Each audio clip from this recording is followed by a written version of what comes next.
portion of the DOJ, more so going after cases of what they call reverse discrimination and how white folks are being harmed by quote unquote reverse discrimination and shifting away from their 60-year-old policy of going after folks who harm Black folks and other minorities. So we will probably stray into some of those topics as well. Let me let James get a response in, and then we'll go to Solid.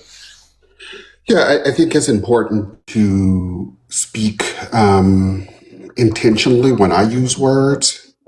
Mm-hmm. Violence is typically wielded by someone unprompted.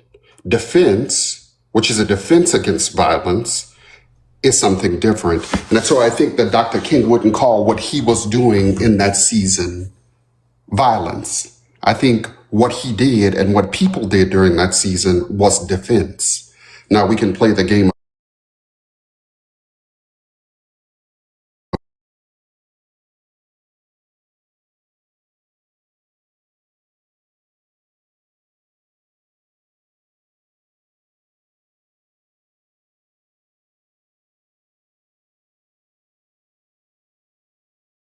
I think the door is open. They should go do what they want to do.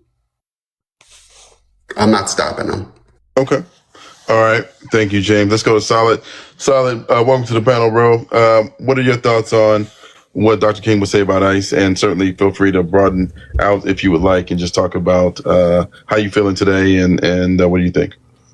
Chillin', first of all, I want to celebrate Martin Luther King.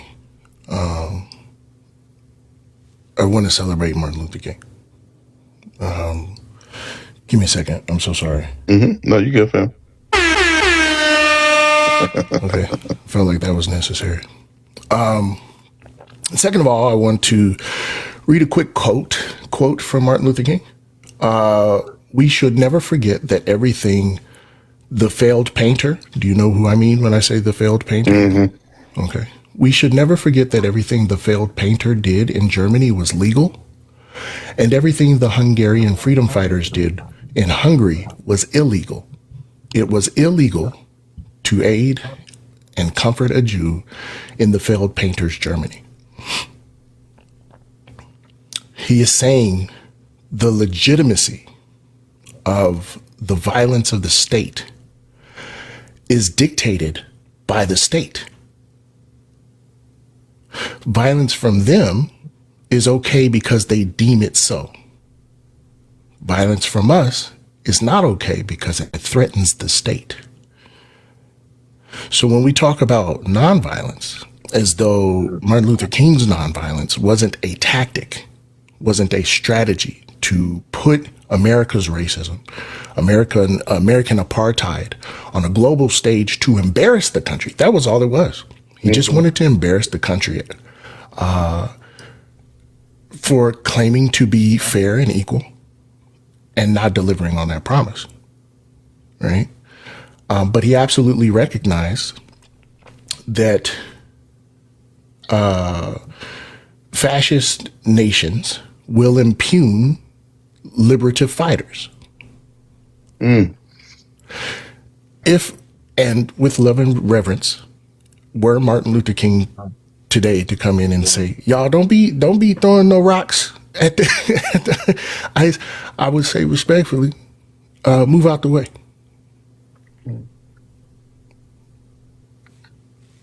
It's that simple. There is no way. Karl Popper's tolerance paradox. Are we all familiar with that? Another pacifist, by the way. Karl Popper says that a society that is unlimited in its tolerance gives leeway to the intolerant to do whatever they want. And eventually the intolerant rob you of your ability to be tolerant in the first place. So it is an absolute necessity that you must meet intolerance with intolerance. You must be intolerant to intolerance. A fascist state does not understand please. It does not understand, but I'm supposed to be here. It only understands violence. And so while I celebrate Martin Luther King, I want to implore my siblings not to fall victim to the idea that pacifism is going to save you. Because the fascists don't care about your pacifism. They want you to be docile. They want you to be pacifistic. They want you to be quiet. They want you to be pliable so that they can get away with mistreating you. Let me ask you a question, Solid, and then I want to go to Noah and then James. I just saw them both want to come in. Would you describe nonviolent resistance as being docile in the face of, fascistic government? How would you describe the tactics that Dr. King used? Would you describe that? How do you feel about that, please? Dr. King did praxis, right? Mm-hmm. Praxis is the application of theory, right? So you take theory, then you do the action, but praxis doesn't stop at doing the action. You go back and you reassess how those actions manifested, what were the results of those actions, right? Mm-hmm. For for Martin Luther King, he says, "I fear I led my people into a burning building." Mm-hmm. Mm-hmm. That's a reassessment of the praxis. Were he here, I guarantee you, he would be re-implementing, right? We keep doing this dichotomous relationship between Martin Luther King and Malcolm X. Mm-hmm. I don't think their relationship was that dichotomous. Mm-hmm. I think that Malcolm X simply arrived at the idea of by any means necessary prior to Martin Luther King. I think Martin Luther King was just more calculated. I think he embraced the idea of minimizing harm, right? But at the same time, how long you gonna sit there and let them put cigarettes out on you before you just take Woolworths? You know what I'm saying? So I think that Martin Luther King would have adjusted his tactics. I think that what worked. I think he would have recognized what worked. I think he would have shifted to the tactics that do work. Okay. Appreciate you, Sally. Yeah, appreciate that perspective. Let me go to Noah, and then we'll go to James, and then we'll go down to Nichelle. Very interesting discussion. Very interesting. I hope y'all are appreciating the education that we're getting today. Please tap the screen. We're only at 33,000 likes. But hopefully we can do better and continue to support these incredible panelists that are up here discussing how they feel Martin Luther King would be responding in the light of what's going on today in America. Noah, and we'll go to you, and then James will go to you. Yeah, I mean, I really appreciate what Salah just said. And like the little sentence that I had read out, that sentence is a reassessment that Solid is like speaking to, because in the previous sentence he talks about how MLK talks about how he told these people that like Molotov cocktails and rifles wouldn't solve their problems, and then he realizes that he was mistaken in being in doing that sort of like condemnation. But I think the other thing that this makes me think of, I think it would be prudent for people to like look into revolutionary struggles and see where nonviolence fails. And I think one of the most salient ones is the Haitian Revolution. You had Toussaint Louverture, who was a Haitian leader for the beginning of the revolution, who was very diplomatic. He was, he sort of eschewed violence a lot of times. And he ended up getting captured by Napoleon for it, right? And you needed Dessalines to come in, who was very willing to like massacre white people in order to liberate themselves, right? And it was a successful revolutionary movement. And I don't think you can actually look to any successful revolutionary movement that didn't involve violence. Like even if we talk about the MLK era, there was still violence in that era. Like nonviolence was not the only tactic that was being employed at the time, right? But yeah, I think it's interesting too. Just last thing is that, MLK's legacy, I'm aware that nonviolence is a central aspect to it. But I think it's interesting how people kind of pick and choose certain like values and ethics from these Black revolutionary figures while having politics that contradict all the rest of them. I'm thinking of like Dr. King's anti-imperialist stance, his anti-militarism stance, his anti-capitalist stance, right? It's a lot of liberals or Republicans, liberals who like to invoke MLK and Malcolm X despite having politics that are actually very antagonistic to these figures. Wow. Okay. All right. Thank you, Noah. We're going to go to James and we're going to go down to Nichelle. Thank you, Smitty. A couple of things. I think one, right? Violence is the initiation of harm, right? Defense is a repellent to that. And so I would never define what Dr. King did or what any Black person did in defense, right? And maybe it's the English teacher in me that's having the trouble, the former English teacher in me that's having the trouble with the language being used. But to be clear, at the top of this, I invoked Malcolm X. He said, be kind, be polite, be respectful. And I'm paraphrasing, but if somebody puts their hands on you, send them to the graveyard. Okay?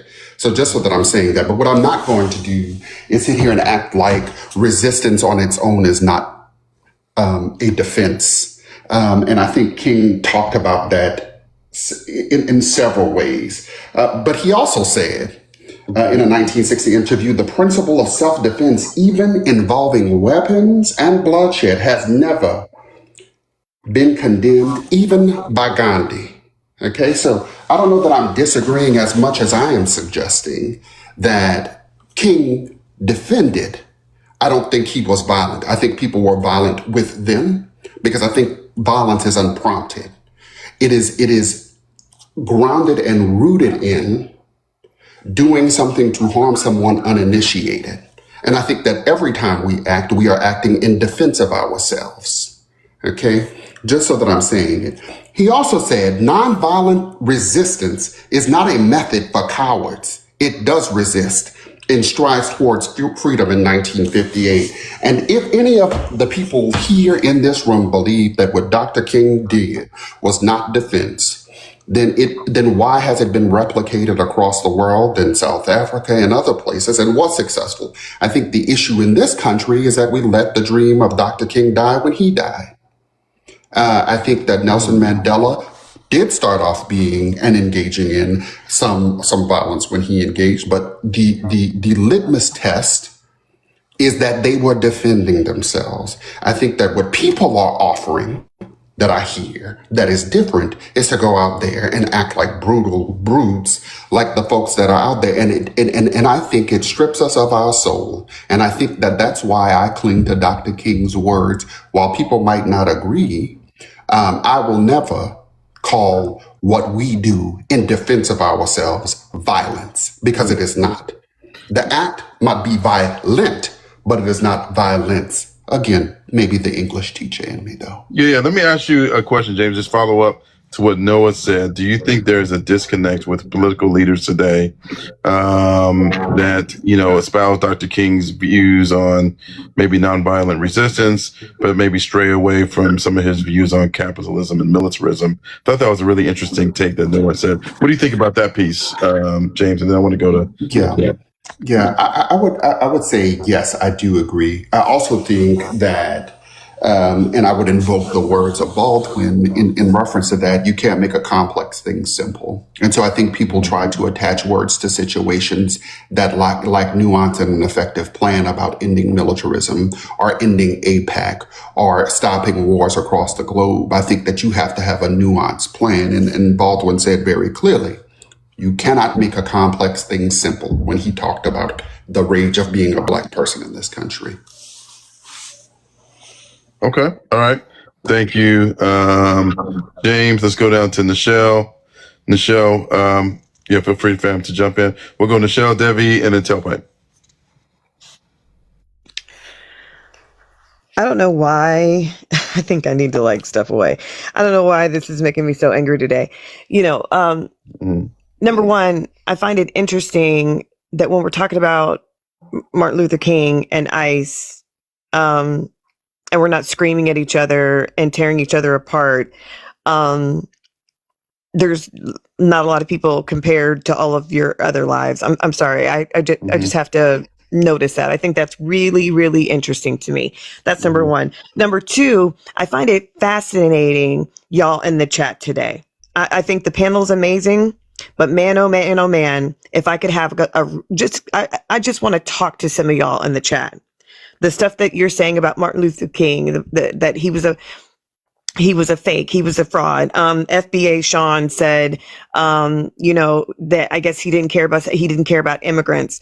And I don't know. I just find a certain level of rage that's starting to boil up in me, Smitty. I'm not even sure if I'm going to be able to contain myself. This is really, really, really irritating. We will come in here in droves when we want to listen to people drag and dehumanize the immigrant population. Right? Then there's thousands of people in here. But when we talk about Martin Luther King and honoring him today and what he thinks about the state of the country today, then all of a sudden it's crickets. And y'all in the chat just purposely rage baiting Black people up on this panel. I'm literally watching every single solitary statement. Then it is really, really bothering me.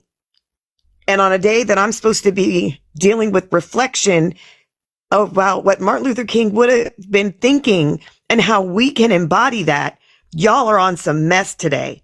And it's really, really irritating me. That's all I have to say. Thank you, Nichelle. I concur. Let me go to Debbie. Debbie, your thoughts. Feel free to opine on whatever you would like.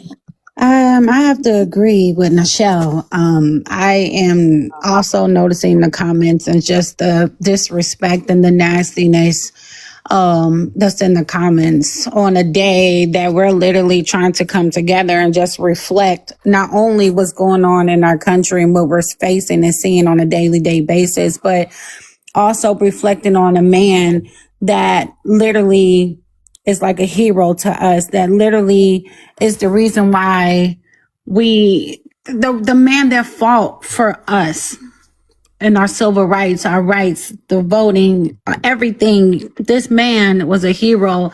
I will always be grateful for him.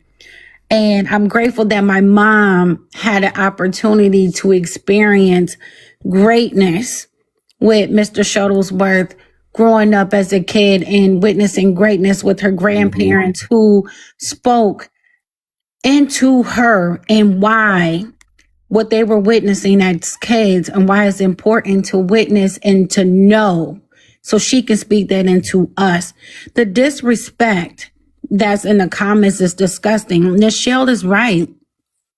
The rage baiting is disgusting. Today is not a day that we need to be rage baiting. We need to be focusing on the importance of today and why we're here today. Like, I am tired of the rage baiting. I'm tired of the lives that just can be very disgusting and disruptive, the yelling and the disrespect, And Smitty, I appreciate you so much even having this live and having this, and using your platform for a day like this, because this is so needed. It is so needed right now. Absolutely. And I really will feel like, with MLK, what he see in this man as a president, he will think of him as a moral fraud. I think he will call him a moral fraud. Let's just call it what it is. An opportunist. Let's just call it for what it is. Okay? And the fact that the people in the chat and the blaggers that, that stands and protects this man and, think what he's doing is correct makes me even more sick and more angry. And I know MLK was about love, right? And bringing us together. And I know that he felt like hate was just too much of a burden to bear. And I tell you, it is hard some days, Smitty, James, Nichelle panel. It is some days I feel hate and rage by the things that I hear, not only in the comments, but these blaggers in these certain lives. It's hard to just focus on love. I feel the hate and the rage. And I don't want to feel like that. One, I'm a social worker and I'm a human being. And I come from a woman who was an advocate, who is a true patriot in my eyes. who knocked on doors and, and spoke life into me, and the importance of why it's important to speak up and to educate myself on what is right. But what's going on today is not right. These comments and the lies and the nastiness is not okay. And I feel where Nichelle is coming from, because I'm filled with rage and anger, because this is not the time. This is not the time at all. But I know this man decided on love versus hate. And I'm trying to do that today. All right. Thank you.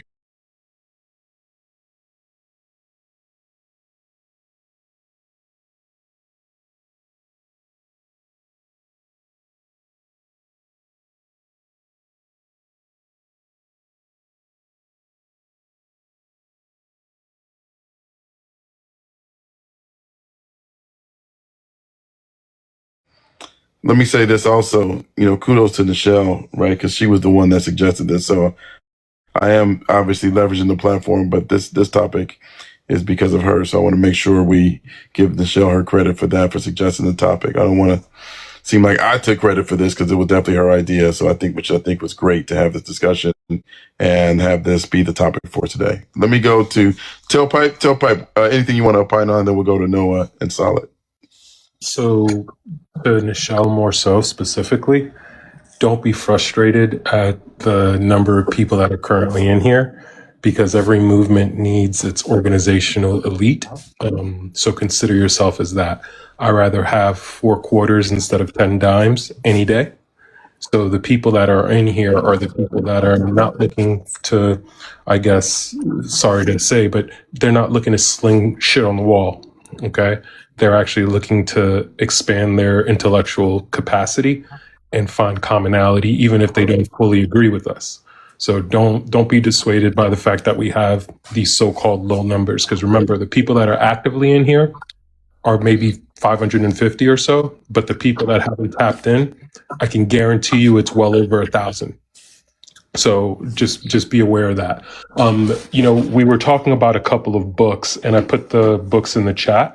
And one of my favorite books is by Upton Sinclair. It's called The Jump. It's called The Jump. It's called The Jump. It's called The Jump. It's called The Jump. It's called The Jump. Cause specifically, right? But when you look at this and compare it to Upton Sinclair's book, the immigrants that we're dealing with right now and we're abusing, and I say we because we are a society, we are a country, whether we like it or not, they are the bumper or the shock absorber to capitalism, essentially. And the way that Upton Sinclair would have framed it is, after you remove them, what then comes is the state coming down on you. What you have is big labor coming down on you. Once you remove the immigrant population, it's guaranteed. This is just the 1930s happening all over again. The 1900s happening all over again. The only difference is that we have this medium of exchange and iPhones. When you compare it to, for example, Democracy Incorporated, Sheldon Woolen, like, we like to throw around the terms fascism and Nazism, which are easy terms for people to understand. But Sheldon Woolen said, and he predicted all of this, that we would be dealing with inverted totalitarianism. And what that is when the corporate state is in control of the government, and the government is acting on behalf of the corporate state. For example, the Teslas of the world. When you have Elon Musk, celebrating the fact that we're overthrowing, democratically elected governments in Venezuela, and we'll coup whatever government we want and extract resources. All of the things from Nick Fuentes and the rise of people like Nick Fuentes with racism and xenophobia. These are all things that happened already. We're just reliving it in this technical term. that we're currently in. So in my opinion, and Smitty, I've told you this before, I'm a lifelong Republican, right? But I find myself fundamentally lockstep supporting not necessarily the party, but the democratic values that people on the Democratic side hold. And fundamentally, I don't think that there's no reform for the Republican Party. The only avenue of approach from a peaceful standpoint is to go at the Democratic Party to be able to get them to do what's right for the labor movement and for the people. Again, I employ people now, and I see how difficult it is. Again, I'm not struggling, thank God, and none of my people are struggling. But when I'm looking at my end of the week payroll, and I'm looking at it and I'm correlating it to how the fuck are these people able to actually survive living in New York City? How are they able to, it's not possible. And I don't pay them the minimum wage. I pay them above minimum wage. Nobody in my company works for less than $60,000 a year. But I literally am trying to figure it out. And the system is specifically designed to make me try to figure it out because it prevents me from actually getting out there and protesting or putting force to the system that actually is causing this. That is the byproduct of what you see happening now. People are not concerned. Black folks in the 60s would have been out in the streets. They're not willing to go out into the streets because the fear of being homeless, the fear of losing their job, the fear of becoming one of them is greater than actually taking a stance. So I think it's important for us to remember that. And the two books, again, it's Upton Sinclair, and it's called The Jungle, and by Sheldon Woolen, Democracy Incorporated, if you get a chance to read them. All right. Thank you, Tup. I appreciate that. We're going to go to Noah, but before we do, please continue to tap the screen. Okay, this live is, again, I would say more so purely educational. Obviously, we have a distinguished group of panelists talking about their views on Martin Luther King, the domestic environment we find ourselves in America today. Obviously, some of that being with ICE. And then just, again, from a broader lens, everything that's going on with America. I'm going to start having questions for the panelists. I'm just going to open it up after we get to Noah and Solid's next opportunity. And then I'm just going to open it up for questions. I got a drop. Okay. Nichelle, I sent you a DM. And if you guys get a chance, send me your emails. I got something that I want to send you for you guys to think about. Okay. I got you, Tailpipe. Thank you. I saw that. Real quick, Noah, do you mind if I make a quick statement, just real quick? Yes, educational live for sure. And Smitty, my brother, you know how I feel about you. Thank you so much for taking the suggestion. I appreciate you so much. If you, however, in the chat, since y'all are so active, and Smitty mentioned this at the beginning of the live, I know who you all are. I know who the cherry pick liberals or even Republicans who support ICE 1000%, but y'all will also invoke MLK and his statement. If you are that person and you would like to come up, please request, put a 1 in the chat and request. Smitty did mention that at the beginning of the live. If you support ICE, but then you're like, oh, it's MLK Day, it's great to be off, and MLK, peace and love, and kumbaya. If you are that person, please put a 1 in the chat so we know who you are and we can bring you up.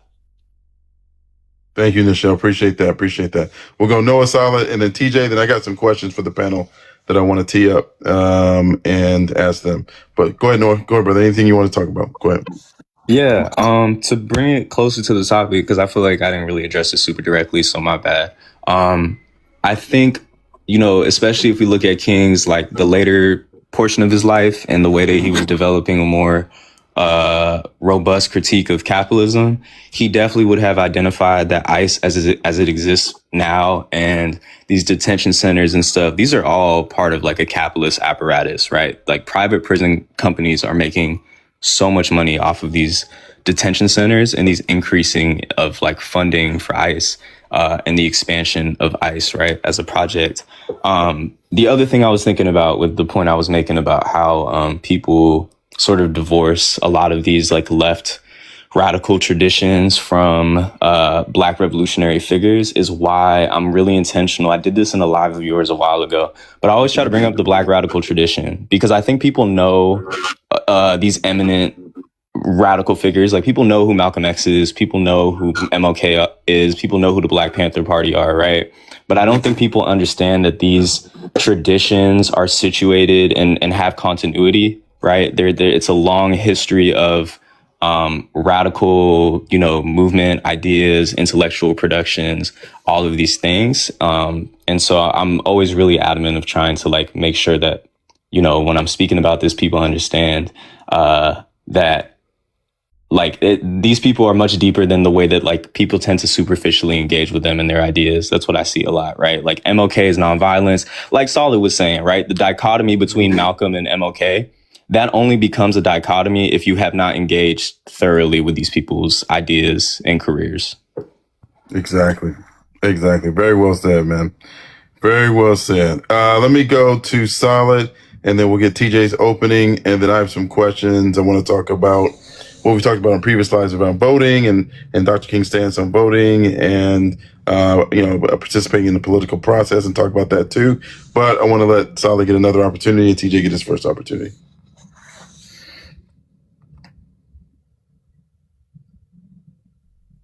Go ahead, Solid. We can't hear you, bro. My bad. Okay, you go. Had my soundboard turned down. Not for nothing. I think Martin Luther King would have been cadre. I'm not gonna hold you. I think he would have been part of the gang. You know what I'm saying? I'm just keeping it a bean. Martin Luther King, in so many words, did advocate for socialism. I think he said, hold on, let me find it. Hold on. Yeah, we can't solve our problem until there's a radical redistribution of economic and political power, right?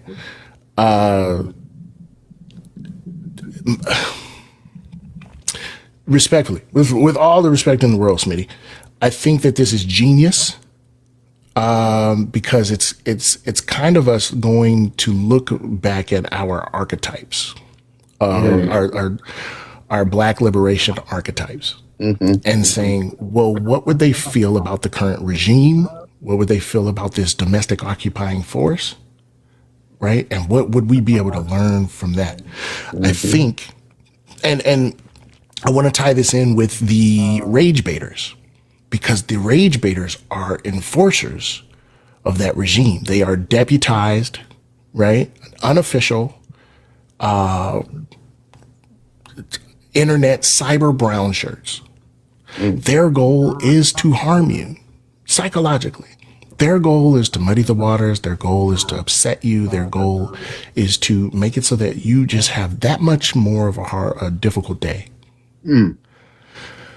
That is violence as well.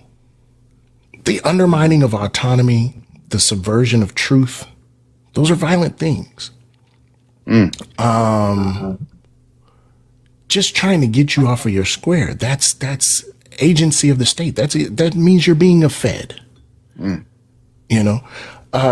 me, I don't think there's any world, and I have to say this as a Black radical, one who for 13 years carried out violence on behalf of the state, the imperial state. I carried out violence for the country on foreign people, poor foreign people. And I think I recognize it so well that I can see it even in a stupid TikTok comment, right? I think that as long as you are oriented toward liberation, as long as you are oriented toward solidarity, and class consciousness, there is no way that you could fall victim to the same traps. I think that if you have internalized racism, if you have internalized individualization, I think if you've internalized all of these things, then you also become an agent of the state. And so there's a lot of finger wagging that happens that is directed at black folks, right? But one thing is for sure, at the root of all of this is profit. At the root of all of this is the idea of a white Christian ethno-state.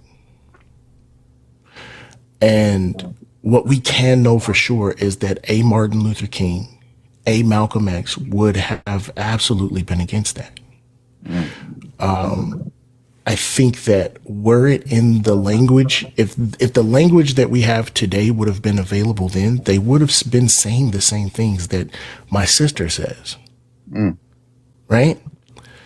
Sean, the things that Sean says, I think they would have been saying those same things.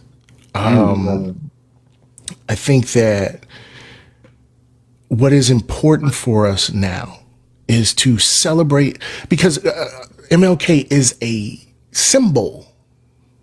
He is the symbol of the liberation of my people. He is he represents the idea of the liberation of my people. But so does Angela Davis, and she's here. You feel me? And I want to show reverence and respect for my ancestors. And I also want to remind you all that we're here now and we can do something now, today. All power to all the people. I'm going to go ahead. I think I'm getting a bad signal somewhere else, but I'm going to bow out. All power to all the people except for Ralph. Do something good for your neighbor. Viva la raza. Ubuntu. Throw more bricks. Love y'all. All right. Love you, brother. Appreciate you coming up. We're going to let you go. Thank you so much as always, brother. We're going to go to TJ. TJ's first opening comment, and then we will drop down to Nichelle. I have some questions for the panel. And then, real quick, after TJ, we'll go to James. I think James wants to come in. And again, I'm going to try to get up some other folks here as well. We got one slot open right now. Give me 1 second. I'll fill it in 1 second. Y'all stay patient with me. But go ahead, TJ, opening comment. First and foremost, I have, if anybody has not read the autobiography of Martin Luther King, it's a very fascinating book. It gives you the insight in his thinking.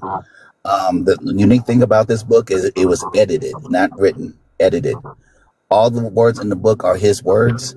It's edited. So I've been reading it, and I've been reading online. It's just simply fascinating. Get you the mindset of how he came up with how his nonviolent philosophy came about.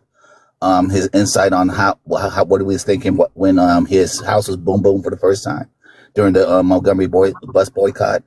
Again, very fascinating. So that's just my thing for today. One, I admire this man because to have the courage to do the things he did and still stay true to his nonviolent credo, if you will.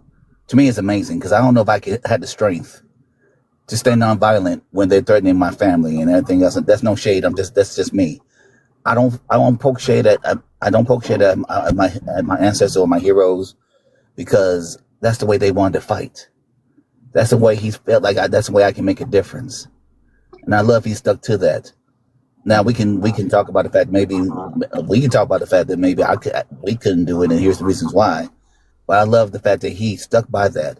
I love the fact he loved us enough to sacrifice himself, knowing the dangers of what he was going through, knowing the boom threats, the unalivement threats, the being thrown in jail and treated roughly in jail many times.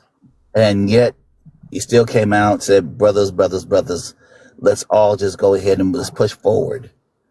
And the reason why I also have a very, very protective, if you will, thing about Martin, because the ultimate sacrifice of him being unalived in public in front of everybody shows me that if you listen to a mountaintop speech, he knew that his time on this earth was coming to an end.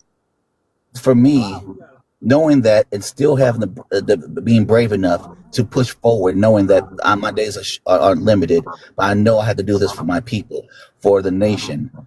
and knowing this, and still had the courage to go forward. He did not. Now, I'm not saying he want to be a martyr. No means. If you listen to him, his speeches, if you read the book, he doesn't want to be a martyr. But he just knows that if this is what has to be done, this is what has to be done. And he stood on. I don't want to use the term "stood on business" because I hate that term, but I guess it's appropriate right now. Mm-hmm. And for all those people who would sit back and tell me that he was a fraud and fake, I just have one question: why are you still alive?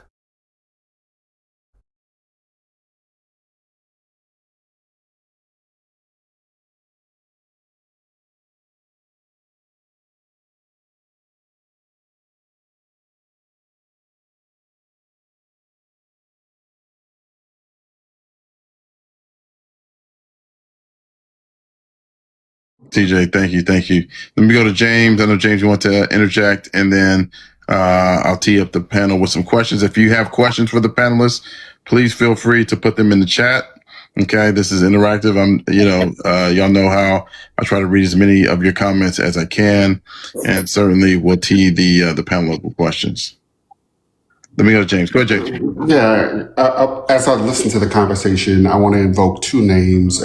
One is Bayard Rustin, and the other is A. Philip Randolph. And if you don't know who those two people are, I encourage you to go look them up. I think no matter what we do, right, because I could spend all day arguing about what I perceive to be the best course forward. The thing about change is that it has to have buy-in. It has to have buy-in from people. When you are trying to make a movement or change, you have to have investment and buy-in from people.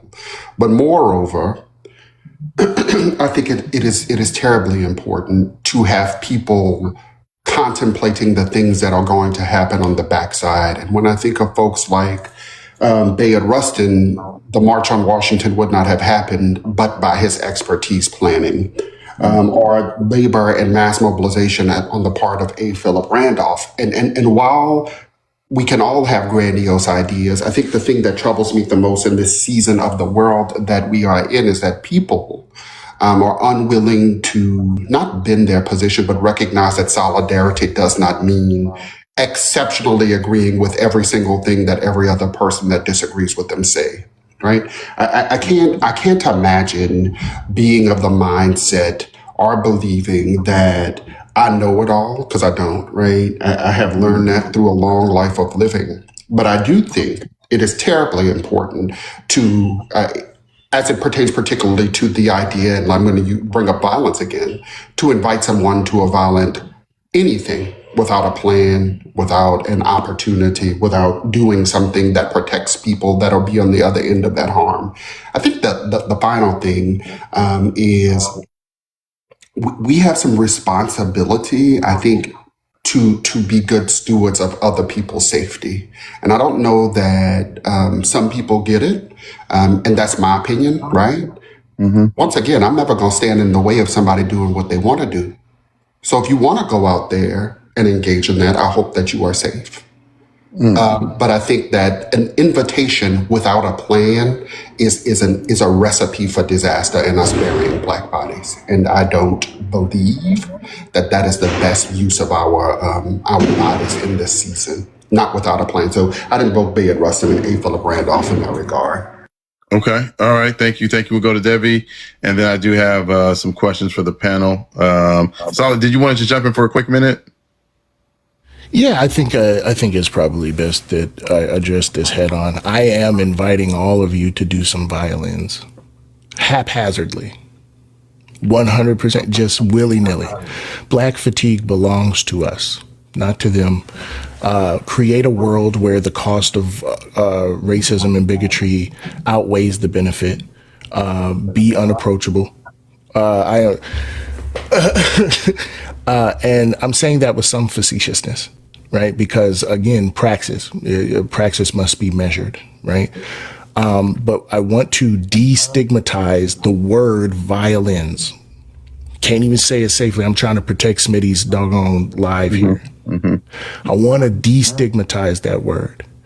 We are already unaliving.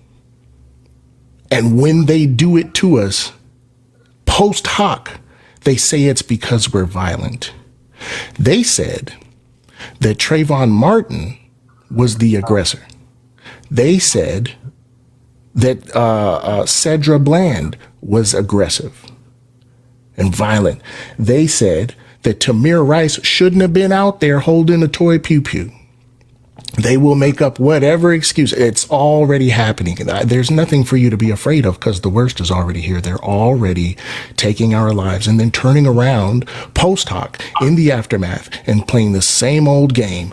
It's because they were violent. No matter what you do, they're going to label you violent. They've already, right? And if in the zeitgeist you are already labeled violent, that is what is believed. That is what goes into the social contract. That's what's bought into. Narratively, the intellectual or the cultural warfare is being won by white supremacists. You're already a villain in their eyes. What matters is that you live and your children live, that you have your rights protected. None of this stuff worked. The prison population has tripled since the 1980s. Since 1982, the prison population has tripled. Slavery is still legal in America. 74% of historically redlined neighborhoods are still as segregated today as they were in the 1930s. And 98% of those neighborhoods are food insecure. We are already losing our lives. I was 14 years old when the gang unit in Denver body slammed me on my way to go to work for the city because I was playing a game of tag.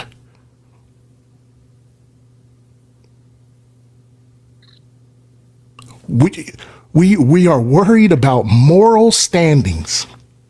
We are worried about the verisimilitude of moral superiority. And in the meantime, John's not here. Rest in peace to my cousin. They're trying to get us up out of there or have us submissive so they could put us to work. It's not a different playbook. It wasn't a different playbook in the 1950s, in the 1960s. It wasn't a different playbook in the 1860s. It wasn't a different playbook in the 1600s. It's the same playbook. When race was invented, the same defamations were levied that we are violent, unintelligent and uncivilized, hypersexual, and lazy. What is the difference? There is an entire community in Minnesota right now being attacked on the basis of being immigrants and being black. And when a white woman was at the helm of the fraud, they avoided the blaming whiteness, right? And laid the blame to blackness and immigrant status. When a white woman was obstructive, they ignored the whiteness and blamed her sexual orientation. The whiteness will never, as long as they control the narrative, as long as the socioeconomic power, because I'm going to tell you, 82% of all employer businesses are owned by white people. 98% of all agricultural land owned by white people. Despite them making up 57% of the population, they make up 71% of the House, 74% of the Senate. As long as that power, as long as the majority of control over resources and a monopoly on violence belongs to a white supremacist structure, you will never be the hero. And I don't care about being the hero anymore. What do you do when every time you do something right? Fred Hampton, 23 years old, put to sleep in front of his wife. They didn't unalive that man because he was bad. They labeled him a you-know-what afterward because he was unifying, because he advocated for self-defense. They put that man down in front of his wife and then lied to us about it. When they put D-rugs in our communities, they gave it to Freeway Rick Ross and said it was all his fault, even though there was government involvement with the full cognition of Ronald Reagan, but they punished us. They penalized us. That is the purpose of white. That's why they created blackness. That's why they created whiteness, so that blackness could be the scapegoat. And then when we turn around and love our blackness, then we're vilified again. To the point where the word black radical is frightening I'm telling you that the last thing that I am worried about is the moral high ground here. The thing that I am most worried about is your survival. And as long as the state is not afraid to harm you, as long as the state doesn't think twice about harming you and then let's sprinkle some crack on them and get out of here. As long as they are not thinking twice about harming you, I don't give a damn about your moral stance. Fight. Fight, black man, fight. Broskies, siskies, non-biskies, fight. Fight hard.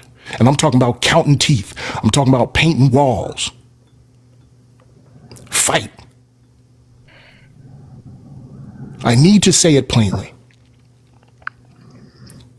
I need to say it plainly, because as long as we keep doing this thing like, oh, well, we might, come on, guys, you don't want to, every time nonviolent movements kneecap violent movements.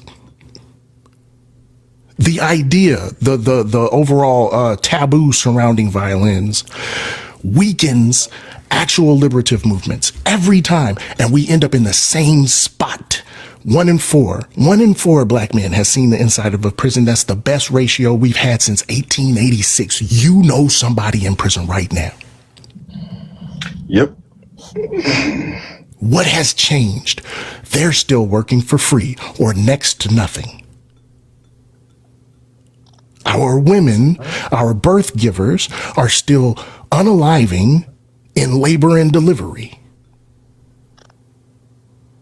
Our children are still hungry and then blamed for not learning well.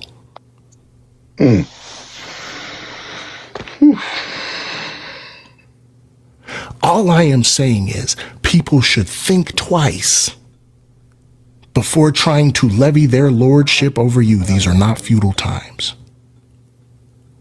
We need to create a world, again, where the cost of racism, where the cost of bigotry outweighs the benefit. People discourage me all the time. It's like, so you gonna hit somebody because they said it? And will. And I'm gonna do it well, and I'm gonna get it on tape. Because somebody gonna pay my bill. Somebody gonna pay my bill. I'm not doing this with y'all. I got children that I need to leave a better world to. And you can call me whatever you want, because you will be free when you do it. That's it. That's all I got. All right, Solid. Thank you. Let me go to Debbie, and then I want to open up some questions for the panel. I wanted to get Sissy Fitz as well up here. We got this panel right here, y'all. Woo-wee. We got some very, very, very incredible content creators, some diverse opinions, which I like on any panel. And just please make sure you can do everything you can as folks listening, right, to support these panelists that we have up here and to support this discussion. I think it is so incredibly important. And again, I want to give Nichelle her flowers for suggesting the topic today. What would Dr. King think of ICE, and broadly, more broadly, what would he think about the country and what folks need to do? Debbie, go ahead, fam. I don't know how to even follow up after Solid. Like, I'm over here on the verge of tears. Thanks, Solid, because that was really deep, and it is need to be said. Like, everything he said is definitely needed to be said. And I thank him for that, because I'm definitely was like on the verge of tears, because everything he said was a fact and true. And I think, again, that I failed to mention, with, as we talk about MLK, I think, again, he would definitely condemn a lot of the violence, that's going on in our community. He would definitely be against the NRA, the unaliving of our children, our Black men and women, and the attacks on our immigrants, Black and brown people. I definitely think he would definitely condemn all of this. He would not be pleased what he is saying, right? I definitely think that he would even condemn what's going on, the different type with Russia, the WAR in Ukraine, the unalivings of Israelites and and excuse me if I'm saying it wrong, but just the unaliveness of these Palestinian civilians and just us in our country, the draining of our resources, for the poor, the minorities, and mental health communities, the increase of our homelessness and our vets who are not being taken care of. I think he would be very, very very against everything that is going on in this country right now. He would definitely be very against of our community, the minority, like the attacks on our voting, our civil rights, being stripped away, right? And it's just, and I think about this more and more today because I know he wouldn't stand for what is going on today. And that's what made me even more emotional today, because we know what he stood for. We knew what he was about. And just the increase of poverty that is going on in our country. Our babies, our children are starving. He's starving. The aid, our U.S. aid that helps, the women and children in Sudans and all of the medicines that helps HIV and patients and, whatever. Like, where I'm going with this. My mind is rattled, but where I'm going with this. You good. I'm letting This folks is go a little bit. inhumane. Mm-hmm. It's gut wrenching that what we are seeing and what we are continuing to see, and it's just like they're trying to diminish our history and just everything what our ancestors had worked hard for, and literally just trying to take it away. So that's what makes me even more emotional. I wanted to share that. I forgot to mention that. So, Okay. but that's what I wanted to say. No, thank you, Debbie. We're gonna go Sissy Fitz and then Jermaine. They both of them haven't had an opportunity to speak, so I know the panel is larger. Do you got to go, TJ? I'm about to go. So can I just say one last thing? Yeah, go ahead. You got to go. Yeah, go ahead. And like I said, I love the Smitty. Thank you for having me up first and foremost. Here's the thing. I'm always asking this question: why are you still alive? Because of the ultimate sacrifice this man did. I mean, I always say that because, again, this is the same man who just wanted to have the ability to walk around this country in his own skin, have his children grow up without fear of being harmed, and yes, he, like he says, it's easy to integrate lunch counters, but to actually get to the reason why we still have racism here today, that's what the real fight is. See, and I'm saying this because there's a narrative out here that somehow, some way, the civil rights movement was here and that's it. And we don't talk about the fact that first of all, they took away one of our greatest champions in public in front of everybody, which would stop any movement. Then we got to talk about the industrial prison complex. We talk about the drugs the rugs that have been thrown in our neighborhoods. Then the second drug war in the 80s. We constantly, ever since his unalivement, we've been constantly fighting these battles along the way. And we're still progressing and striving, but it's been muddled by all this other stuff. The reason why I say why you still alive, because I say this all the time. If you are over here upchucking and talking about Martin Luther King and everything else, why are you still alive? Because he stood on something and you haven't. When you are a threat, they perceive you as a threat and they do away with you. So if you still talking in the comments, this, that, and the other, why are you still here? If you were that big and bad and hate all this other stuff that's going around, why are you still here? You're not that big of a threat.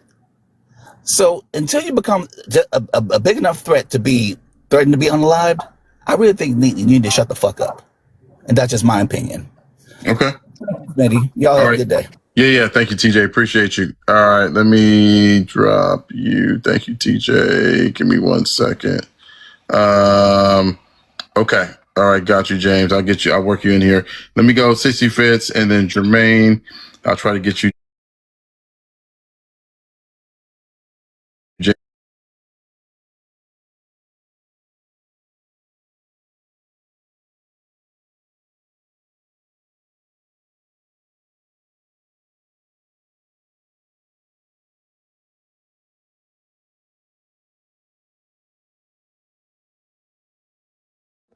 I think that it's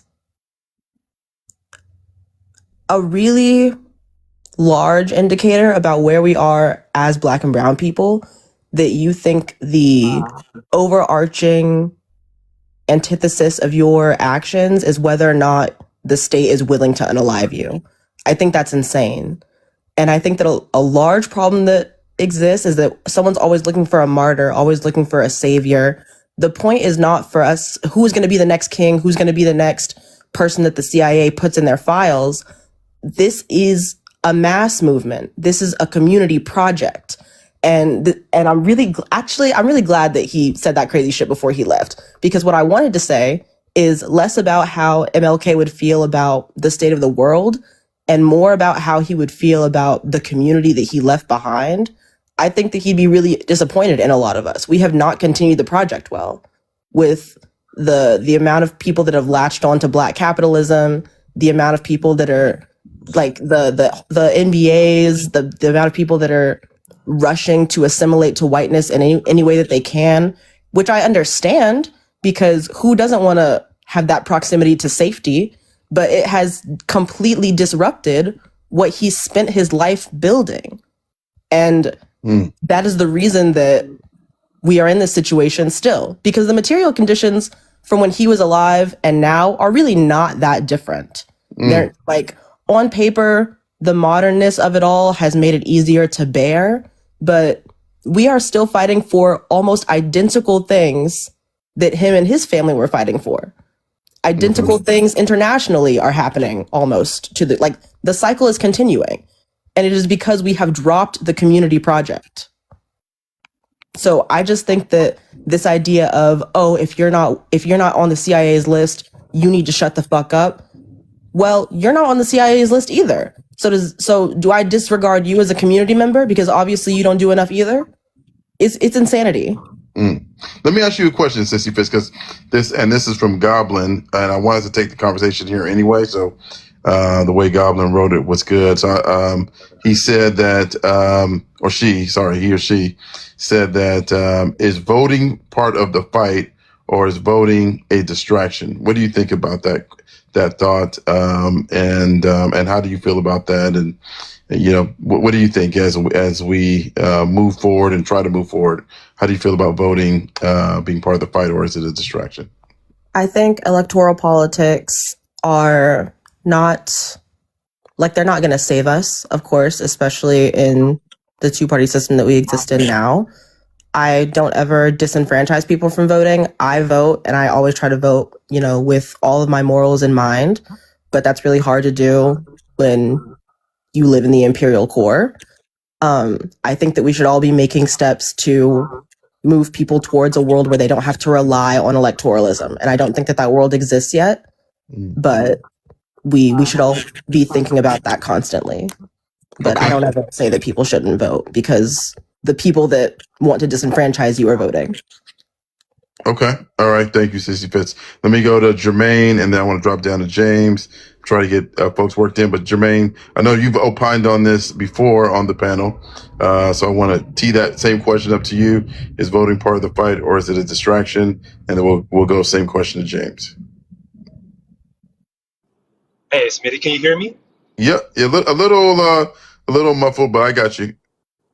Okay. No. I wouldn't necessarily say voting is a distraction. But I do believe that we really can play all our hands in electoral politics. I mean, I know Dr. King himself, our ancestors, they fought for, to have access to voting rights, right? And they fought against disenfranchisement and many different and voter suppression and all of that. But, ever since then, that our rights have been gerrymandered. I mean, our voting rights have been under attack ever since really the passing of the Voting Rights Act, really sadly.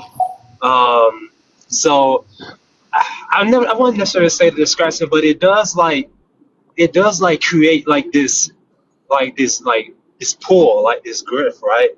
Between like the people who are saying voting's not gonna change anything, and between people who are, really truthfully trying to still believe in the Democratic Party or voting in general. Like again, I definitely do criticize these politicians, but I still do play my hand in voting, right? Because it does matter, just like voting for school board members, voting for city councils and city ordinance and policies. Those are key things. So I think we can't just look at electoral politics because it is some BS. It is some BS because at the end of the day, who elects the president? It's the electoral college. It ain't really us that elects them, right? So yeah, that's like my answer to that question. Okay. I kind of want to say a little bit more, but I know I want to give a little bit of Jan because I know he's running on time. Okay. And you can come back. Okay. 'Cause I did want to have an opening statement. Yeah, absolutely. Absolutely. And hey, Debbie, sis, I'm gonna have to let you go, fam. Is there anything you want to say quickly? Then I want to go to James. I want to give you an opportunity to say anything else you want to say.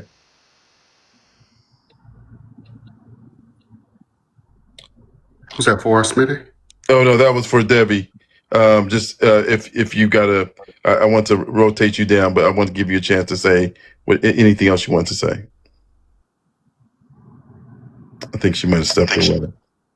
Okay, let's do this, y'all. Let's do this. So I'll let you go, and then James, I know TJ, you want to come back up and respond. So let me try to get both of y'all worked in. Give me a second, y'all. Go to TJ first if you need to. Okay.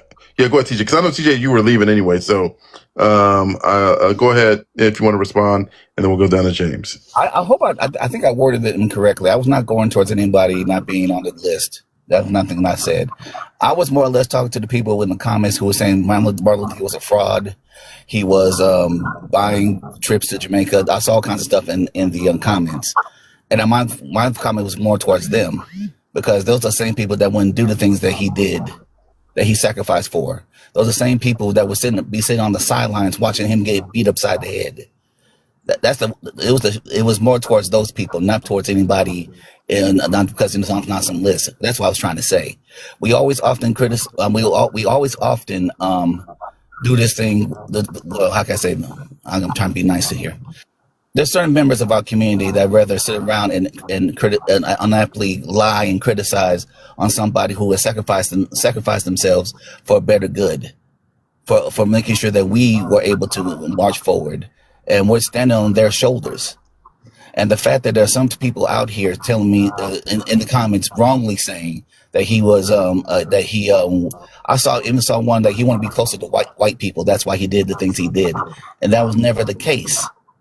But again, these are the same people that are not learning, not educated, not doing anything but running their mouth on TikTok. That was what the shut the fuck up was for. So I want to make sure I get to say that clearly. Because I think sometimes I get into these situations and I don't formally plan my words out.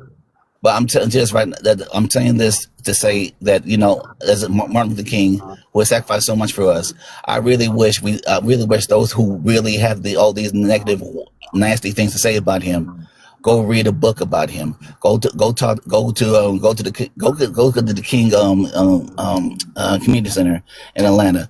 Read his books. Read his whole life story. I suggested a book, the autobiography of Martin Luther King, and then talk to me about it.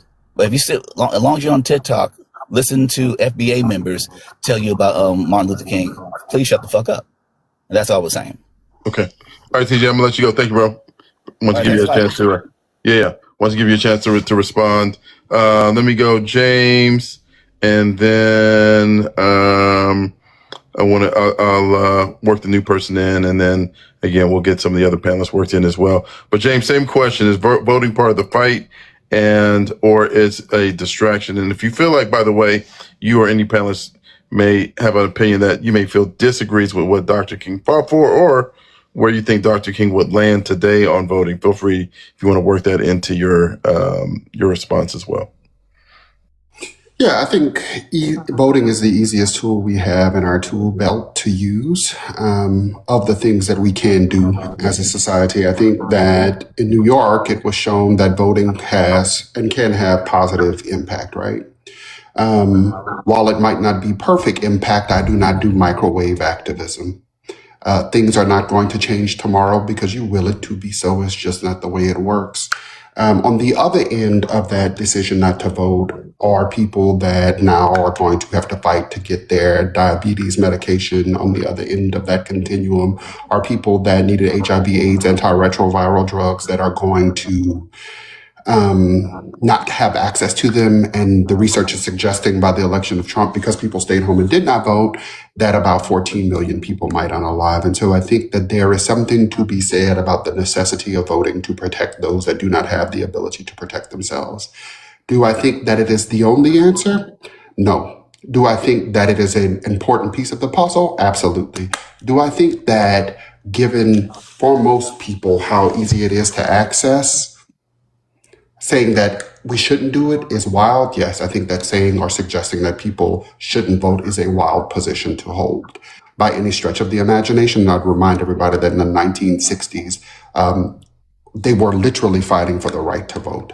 And so all of those people recognized that there was some importance. Do I think that people have found ways to disenfranchise that right to vote? Absolutely. And I think it has been borne out in gerrymandering across several states, Texas included.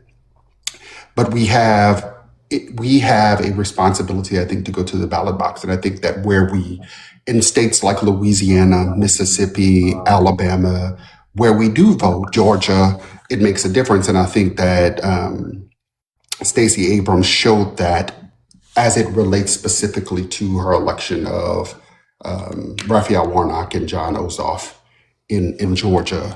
I think we aren't electing people that represent in some instances, the will of the majority of the people, because the majority of the people are not organizing candidates.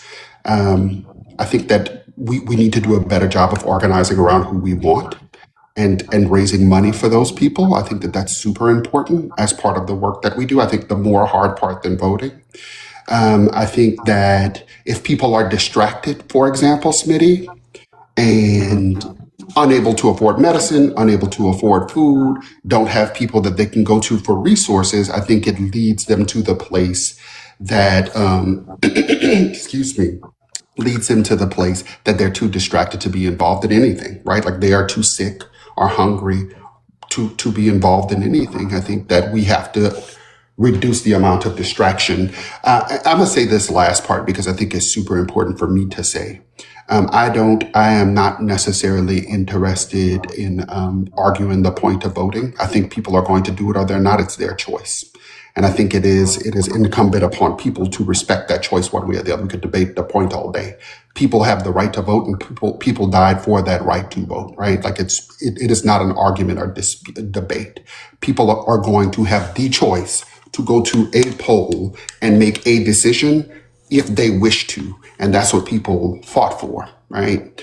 And I think from my perspective, from my vantage point, if you put people in a position where they are unable to think clearly, that they are going to ignore everything going around and then begin to just survive.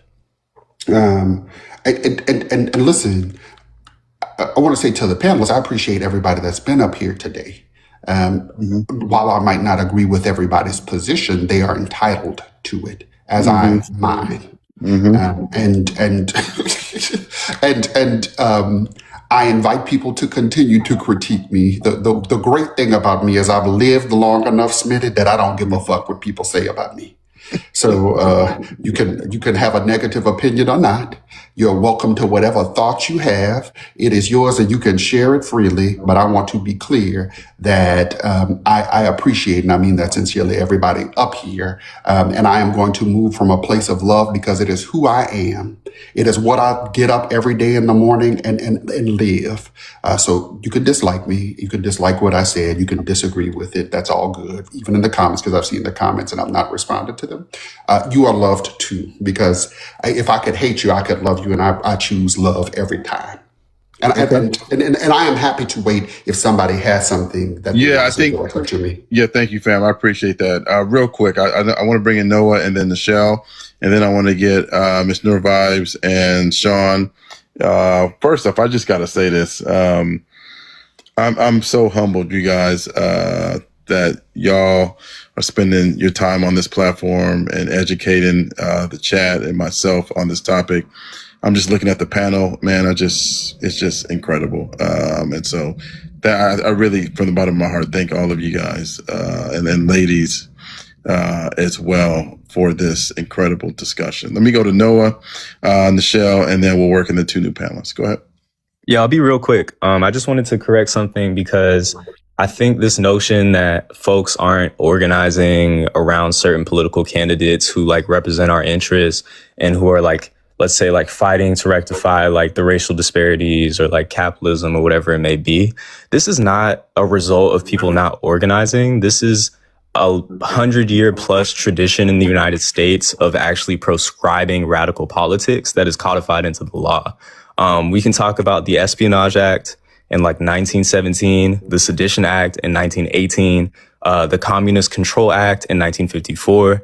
All of these things literally prohibit people who oppose the status quo from even entering these positions, right? Like our bourgeois political system delimits what types of politics can even be practiced.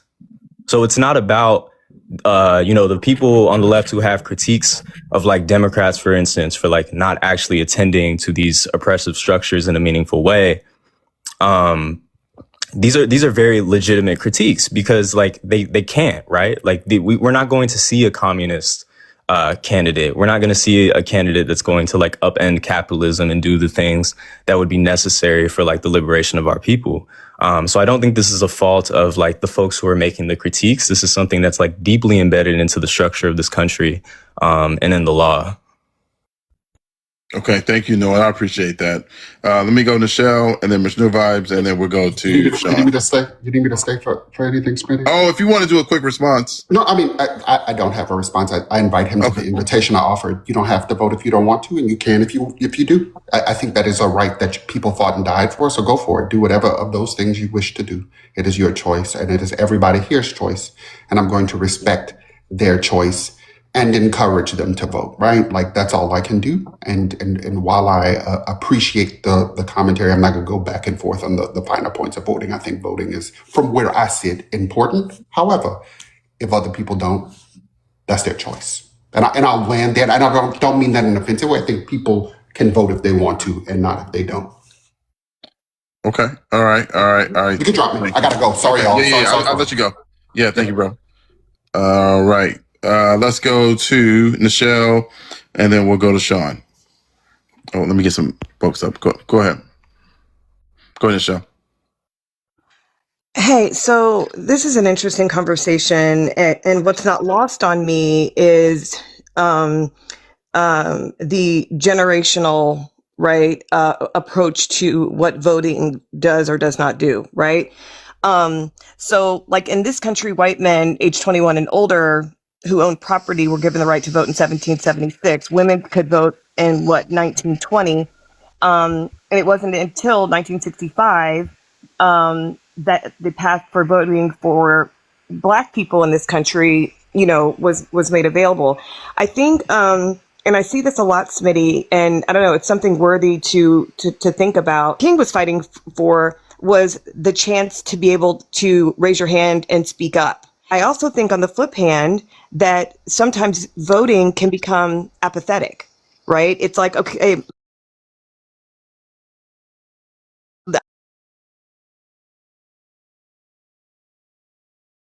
our voting numbers are pathetic, right?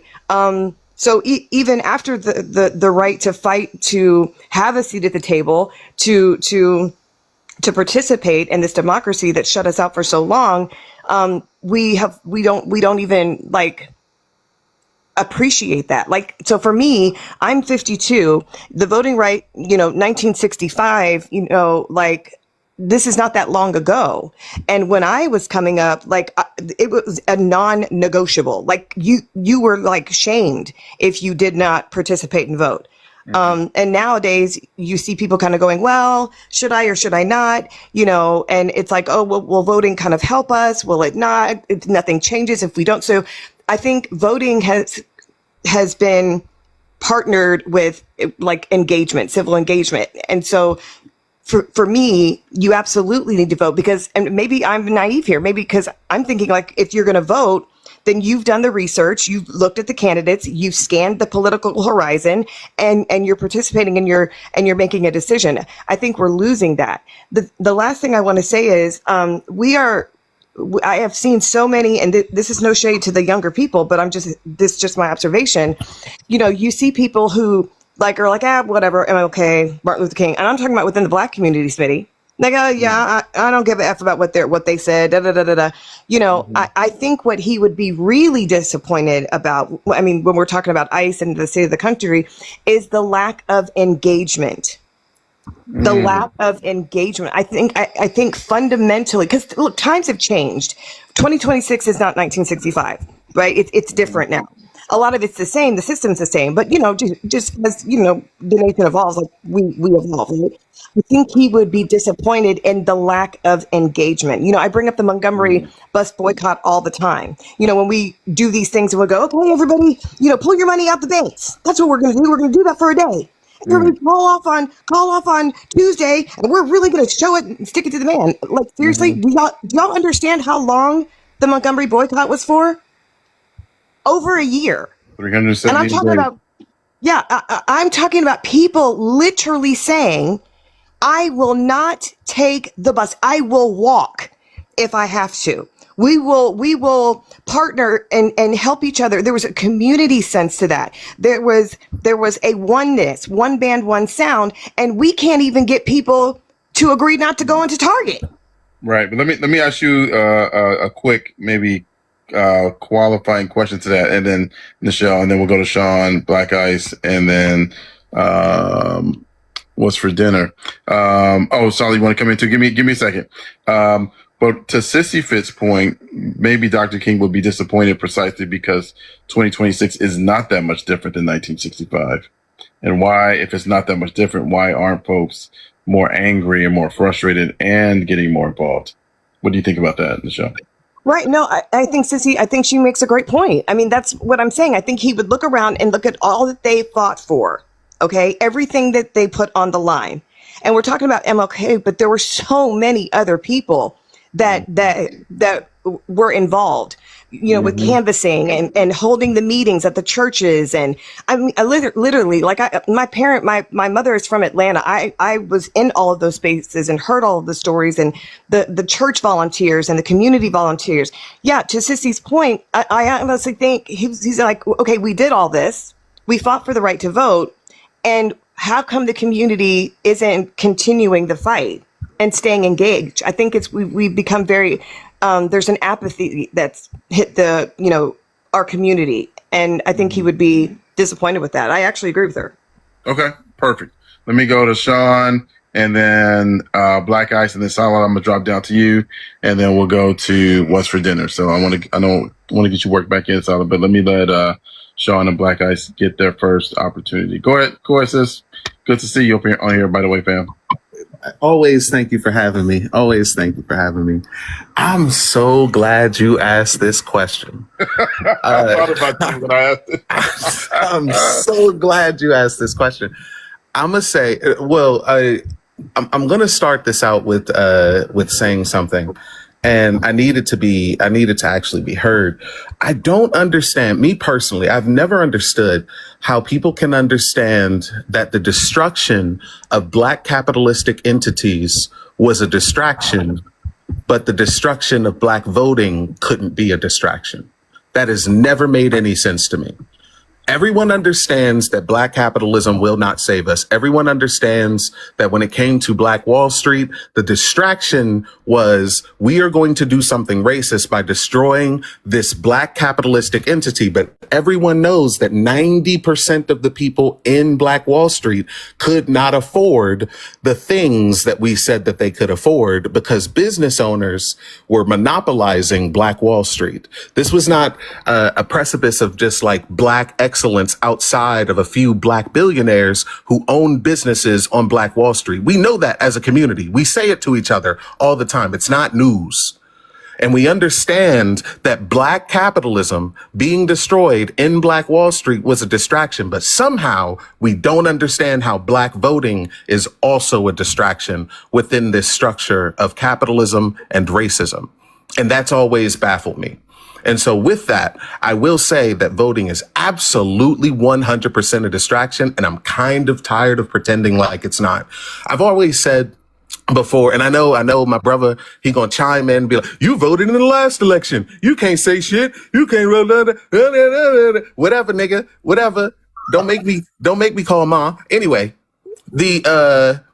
the point, like, the reason why I voted in the last election is because someone who ran in the last election was my friend, but I also hold contradictions within myself. But as a Marxist, I look at dialectical analysis and I look at the things that people have done in the past in order to understand the future. Dialectical analysis is something we utilize as Marxists in order to understand reality, in order to look at, we look at contradictions in order to understand how those contradictions shape our reality. The contradiction here is that is exactly what I told you. We understand distractions in one sense, but since we're going through it today, we don't understand the distractions in another sense. Since most of us are not capitalists, most of us do not own businesses, most of us are struggling people, maybe not struggling, but in the sense of we are working class, we have to trade our labor in order to get a paycheck, and we don't live comfortably where most of us are not well off, essentially. We understand that capitalism is a distraction. Capitalism is not for black people. I hear black people say that all the time. I hear black people who voted for Trump say that. So we understand it as a whole, as a community. But for whatever reason, when it comes to voting, we cannot wrap our heads around something that we're doing and something that someone fought for, that we saw someone fight for, is also a distraction when it's trying to be taken away. Do you think black people didn't fight for the right for black people to do capitalism? Like, do you think that there aren't people out there? Do you think Frederick Douglass wasn't fighting for black capitalism? Just because people fought and died for something doesn't make them correct. And I need to say that. It needs to get through people's heads, because when we look at contradictions in the world, when we look at things like how it is affecting us today, what we are going through today as a result of what we were going through in 200 years ago, 300 years ago, 400 years ago, and this goes into ICE. Again, there is no difference in law enforcement agencies today and back then. The only difference is the names. White supremacist organizations are still joining ICE just the way that they were joining police departments, just the way that they were joining the National Guard when they marched into black neighborhoods in the 1940s, 50s, 60s, in the 1980s during the C-Rack epidemic and the war on drugs. In the 1990s during the crime bill, the early 2000s, whilst the crime bill was still active. Today, whilst they're trying to round up black people. And again, as my brother said, 1 in 4 black men is behind bars. You know somebody who is behind bars today. There is no difference in the white supremacy that is enacted. And if you think that they were distracting us by getting rid of our capitalistic entities, then you have to understand that it is a distraction today for them to get rid of things like voting. And when we talk about voting and we talk about how white people are engaged in voting, I think it's mad important we talk about the differences in what they're voting for. White people are voting for the ability to keep their privilege. Black people would be voting in order to stop oppression. These are not the same thing. We are not going to the ballots for the same reason. They're not accomplishing the same thing. If the same system can keep white people as the oppressor, if the same system can keep white men as the oppressor, if the same system can feed black and indigenous people and all marginalized people into free and cheap labor, then that system is not going, unless you have something to offer that system, is not going to free black people. They make billions of dollars with a B, billions of dollars, putting black people, putting marginalized people behind bars, and you offer nothing to get them to stop doing that? In a system that incentivizes nothing but profit? They spend.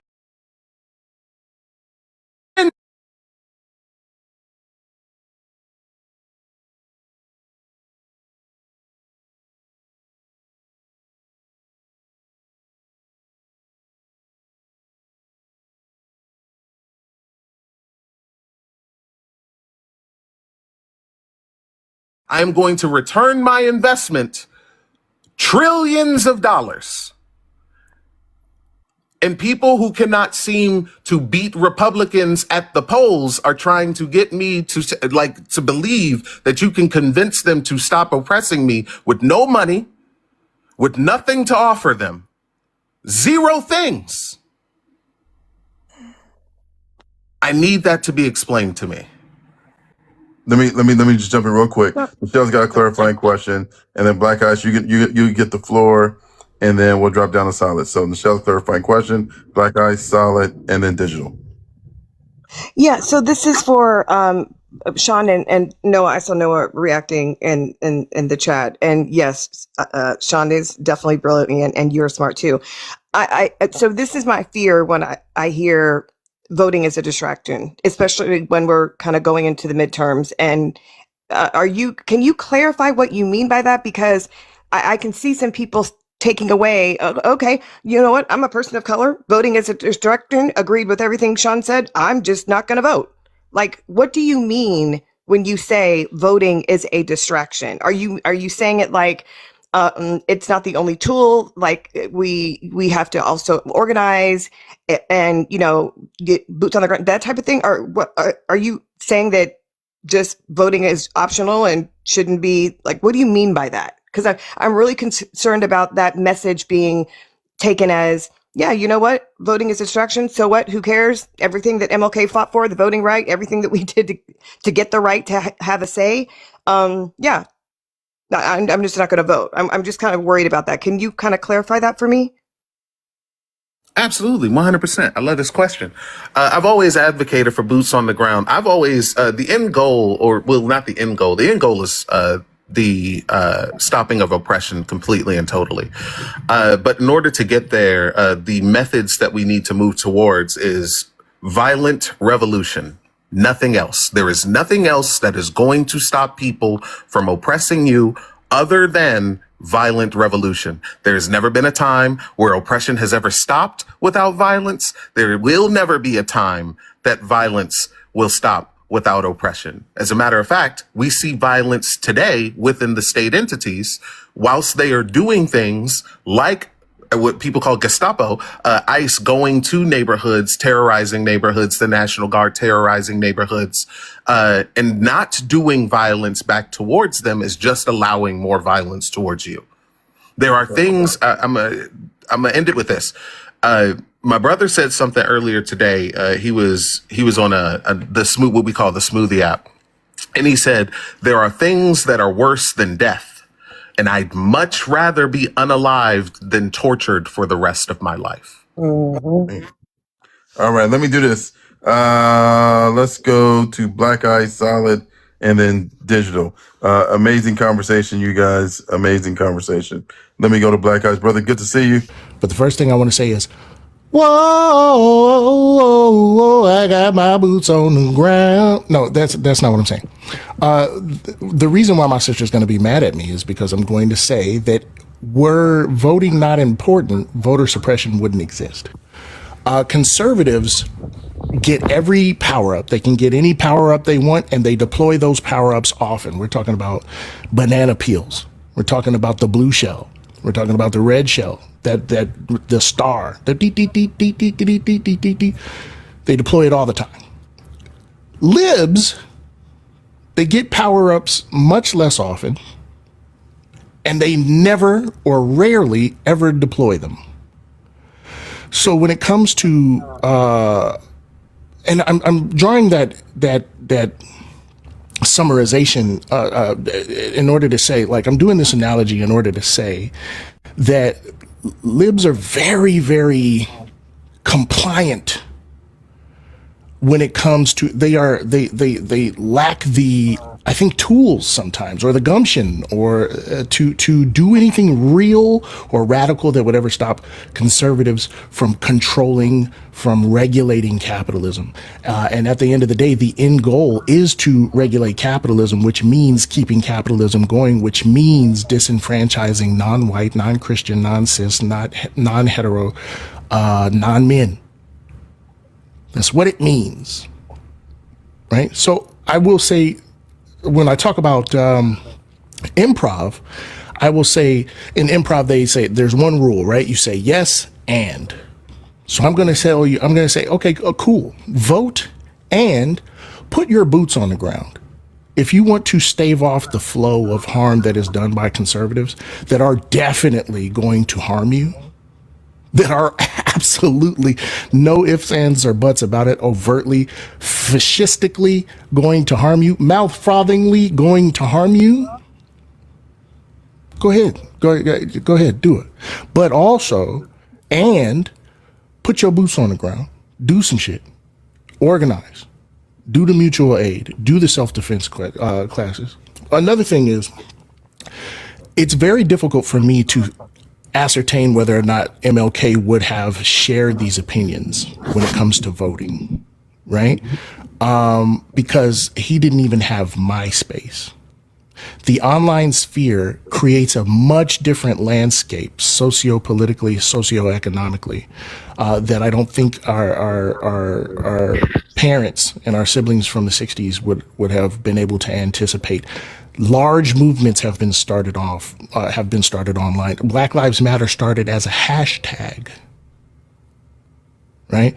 But what I can do is draw from the principles that MLK outlined in his letters, right? A threat to justice anywhere, an injustice anywhere is a threat to justice everywhere. Great example, right? The core principle is that we have to combat the injustice.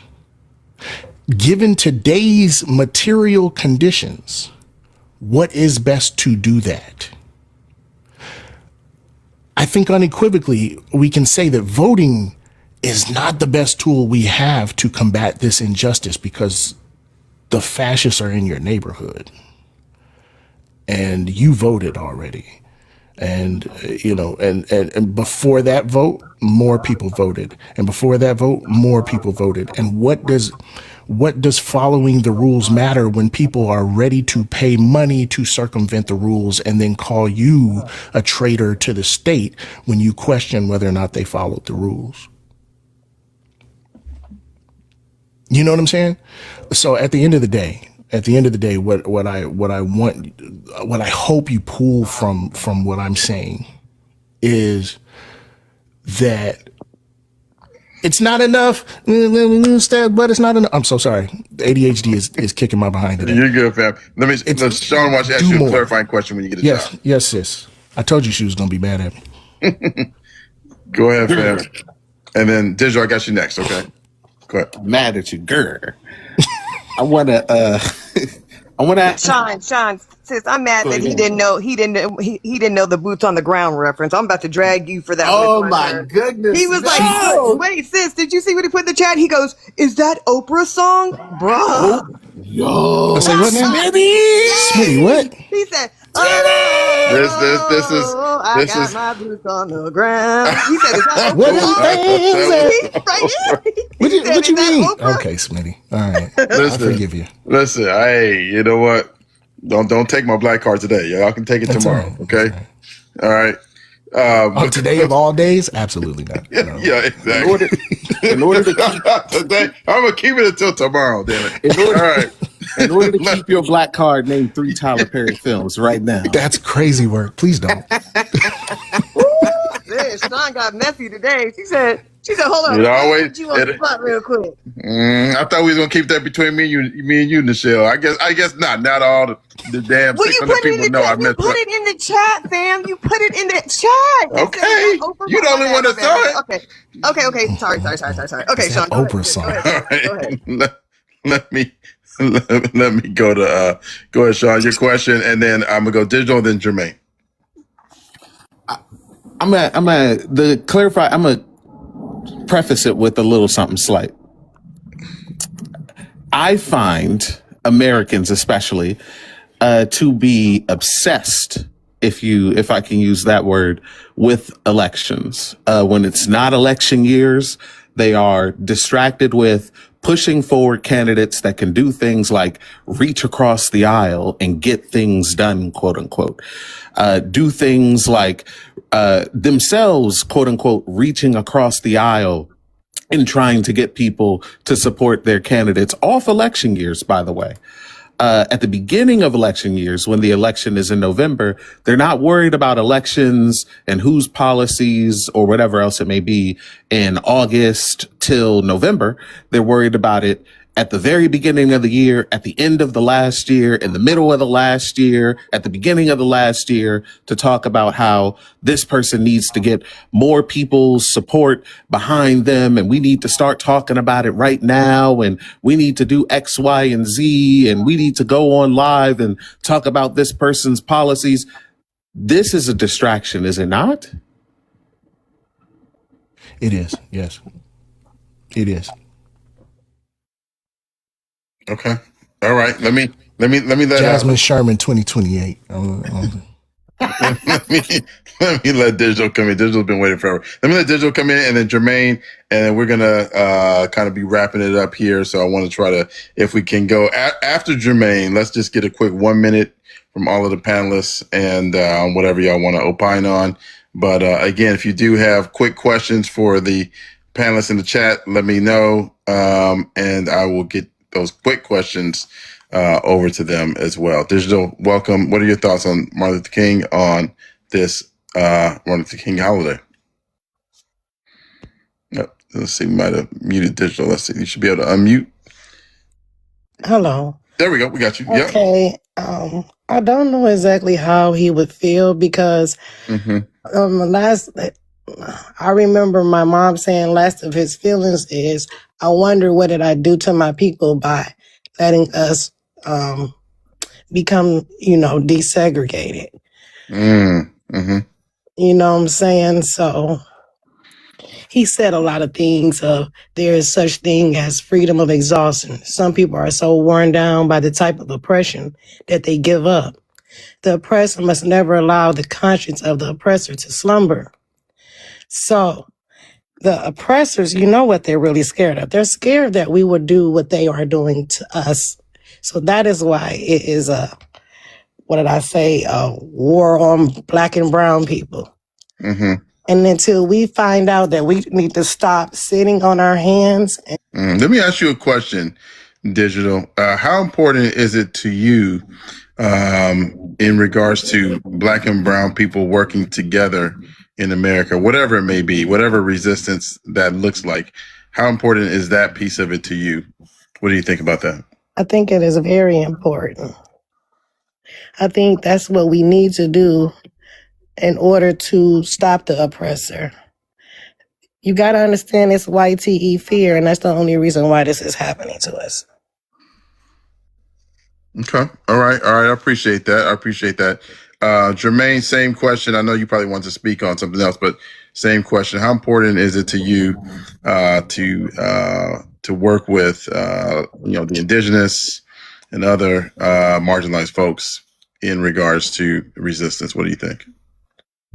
Hey, Smitty. I'm really glad you asked this question because it kind of ties into what I was going to say before that. So before Dr. King was assassinated, right? Mm-hmm. They were planning to do, of course, everybody knows the Poor People's Campaign, Mm-hmm. right? Mm-hmm. And this was a multinational movement. Mm-hmm. This was not just a strictly black movement, right? This was from all people from different backgrounds, races and backgrounds. From white, Hispanic, Latino, indigenous, every single body that was for the Poor People's Campaign. So it's definitely highly important that we keep pushing these multinational movements, because that's where those people in charge, they draw the line. They do not like multinational movement because they understand that with a multinational movement, especially Black and Brown unity, like nothing can stop us. Mm-hmm. So it's critical to like point that out. So it's definitely important to like advocate and keep pushing for these multinational movements. And I just wanted to speak like more on this topic conversation too as well. Like what would Dr. King think about ICE and the state of the country? I mean, I feel like we all know how he would disapprove of this message. I wanted to like say, as I am a huge, like I did a lot of studying, a lot of research on like Dr. King. He's one of my favorite like figures. But being biased, he's from Atlanta, as I am too. We also went to the same high school as I did. The first Black public high school.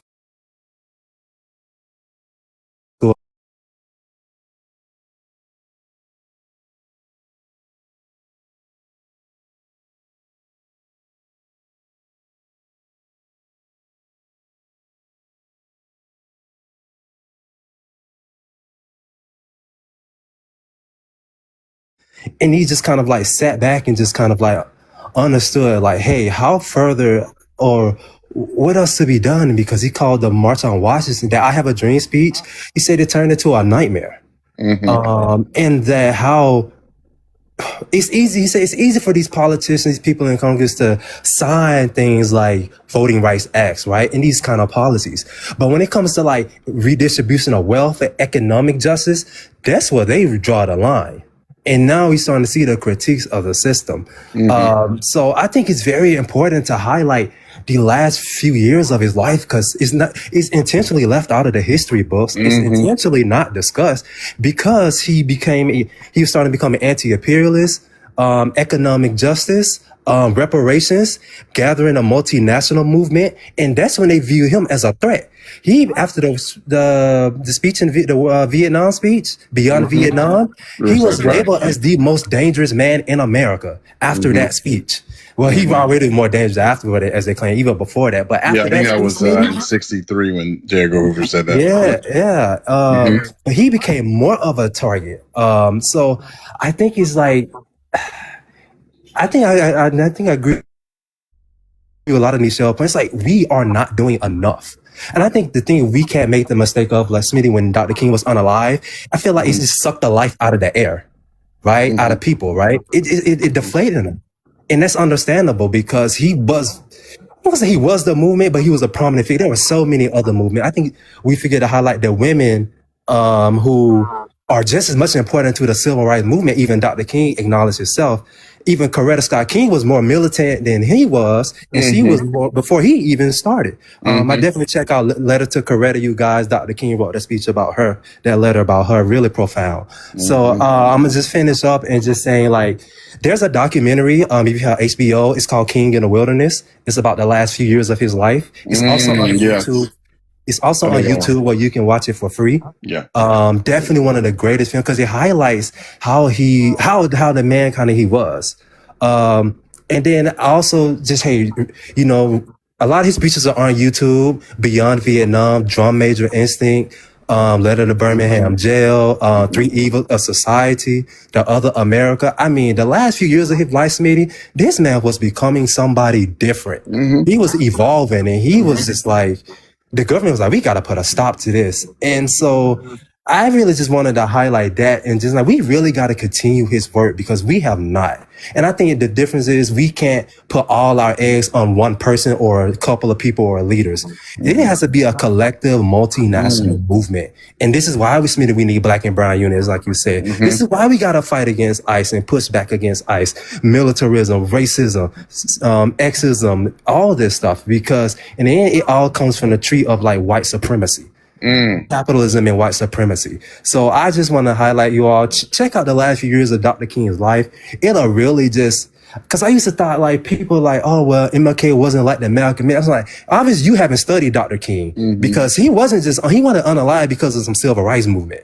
No, Right, this because man what was he unalive said, for anti-imperialism and right, coming for economic justice. So I'm gonna leave my point there. We really got to continue our leader's legacy, not just his legacy, but also the other ancestors that were prominent in the civil rights movement, even beforehand, from anti-slavery rebellions. So we're just continuing in the work because we have not. I think what would he think of us for not carrying his legacy forward? I feel like would be the main issue, and because that's what we're not doing, and we have to keep pushing for these kind of multinational movements. So we do have to keep voting, but let's keep pushing these people who are wanting who actually want change and not these corporate PAC politicians. So I'm gonna leave it Thank you, there. brother. That was just my quick point. Yeah. No, thank you. I'm gonna let you go just because we're winding down. I appreciate you. And this is, to Jermaine's point, right? This is where I grow a little frustrated with folks that, in regards to the Israel-Palestine conflict. When you look at where Dr. King landed on the Vietnam War, if you don't think that he would have landed in a similar position in regards to what is happening in Gaza, I think, folks, you would need to go back and really take a look at what happened in 1967, take a look at the speech he made on Riverside Drive and where he came out against the war in Vietnam. And so if you're only looking at what he said in 1958, then again, you're not taking a complete look as to what he really stood for. So let me go to Sissy Fitz. I think Sissy Fitz has been the longest since you've been able to speak. What do you think about one, black and brown unity, and then as at the level of importance that you place on that, and Dr. King, you think Dr. King will place on it as well? Yeah, I think, and I talked about this on this panel before. My position is not different. I think black and brown unity is essential. I think it is one of the core pillars of things that leads to the deconstruction of white supremacy. I think a lot of the reason that similar to the way that like voting is a distraction or that capitalism is a distraction, marginalized people hating each other is also a distraction. And I think that there should be a time where everybody has to come together and talk about the ways that we've hurt each other, the ways that we have, betrayed each other in pursuit of safety with white supremacy. But before that time can come, we have to be away from white supremacy, and black and brown unity is essential for that.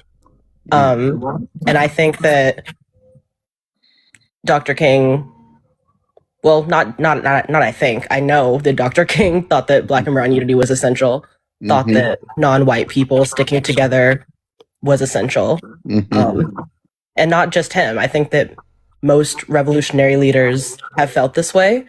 And I think that going forward, that's something we can keep. Amen. All right. Absolutely. Hey, fam, I'm gonna let you go. Thank you so much. Appreciate you so much. All right. We're gonna let Sissy Fitz go. Every time I see her in the request, I ain't gonna lie. I'm trying to get her up as fast as I can. All right, let me go to who's had the longest time. Let's go to Solid. Anything else you want to say, bro, as we're closing up? Hey, I want to thank you for having me up. I want to thank everybody that was on the panel. I think it's wonderful to hear you all so passionate. And it's just wonderful to be around my people. I love y'all so much. All power to all the people except for Ralph. All right. Thank you, bro. Appreciate you. Love you back. We're gonna let you go. All right. And let's go to Black Ice, brother. Anything you want to say? Anything else? Digital, I got you next. Sean will be third, and we'll close with Nichelle. Black Ice, anything you want to say, bro? Thanks, no, I just want to say this. I hope, his legacy builds in regards to understanding more of the fact of his economic sacrifice. that he did throughout his civil rights campaign. And I'll just leave it like that. Thanks for having me up, Smitty. Of course, bro. Anytime, man. Yeah, thank you, bro. All right, we're gonna let Black Ice go, and we will go to Digital. Digital, anything else you want to say?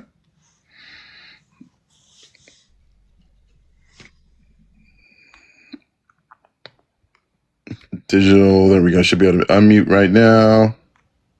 Hey, Okay. okay. The last thing I wanted to say, because I had misquoted him earlier, he said, I believe I integrated my people into a burning house. Mm. Mm-hmm. And I'm going to leave it there. Mm. All right, Digital. I love it. Love it. Love you. You be safe out there, okay? Mm-hmm. All right. We're going to let Digital go. All right. Sean, sister, leave us with some wisdom if you can. More wisdom, I should say. Anything else you want to leave with? Yeah, I got a little something. First, again, I always start off by thank you for having me. As always, you always got the bomb panels. I appreciate being up here. It's always a good conversation. Sometimes it gets a little out of hand, but it's most of the time it's always growth.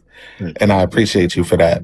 I honestly want to thank Nichelle. I think Nichelle is amazing. I think your questions are absolutely, excuse my French, fucking amazing.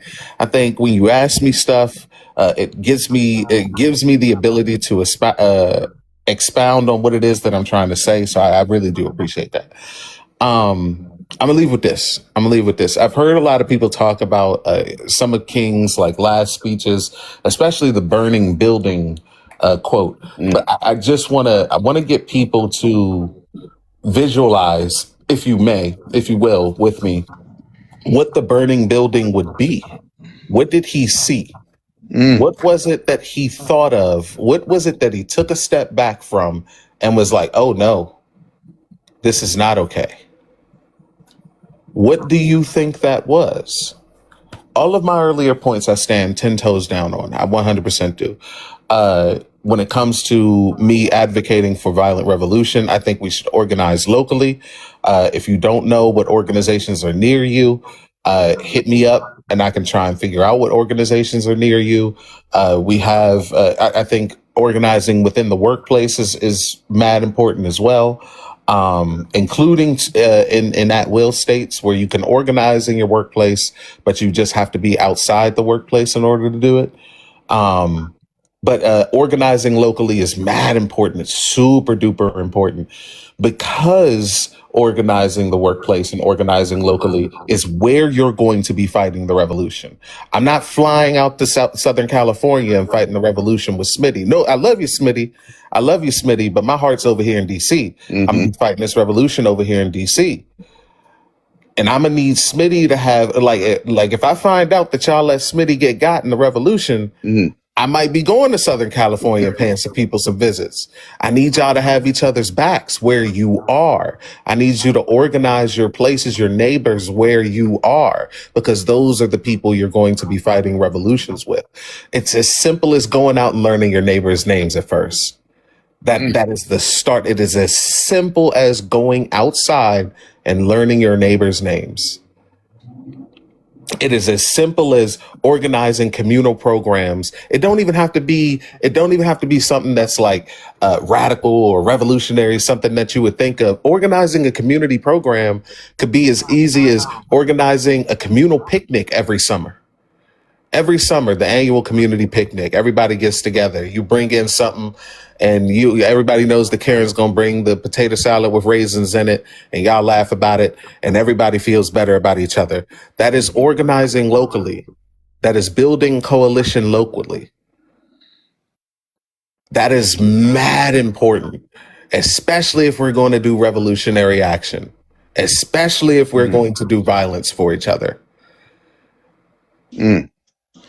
Thank you, sis. Thank you. I really appreciate that. We're going to let you go. Thank you so much. The community, y'all know I talk about that all the time. One, getting to know and connect with people on the app and then obviously off the app. And then two, the gratitude that, realistically, we know that some of us, are having problems, having issues. and making sure we check on each other when the times are tougher. So yes, 100%.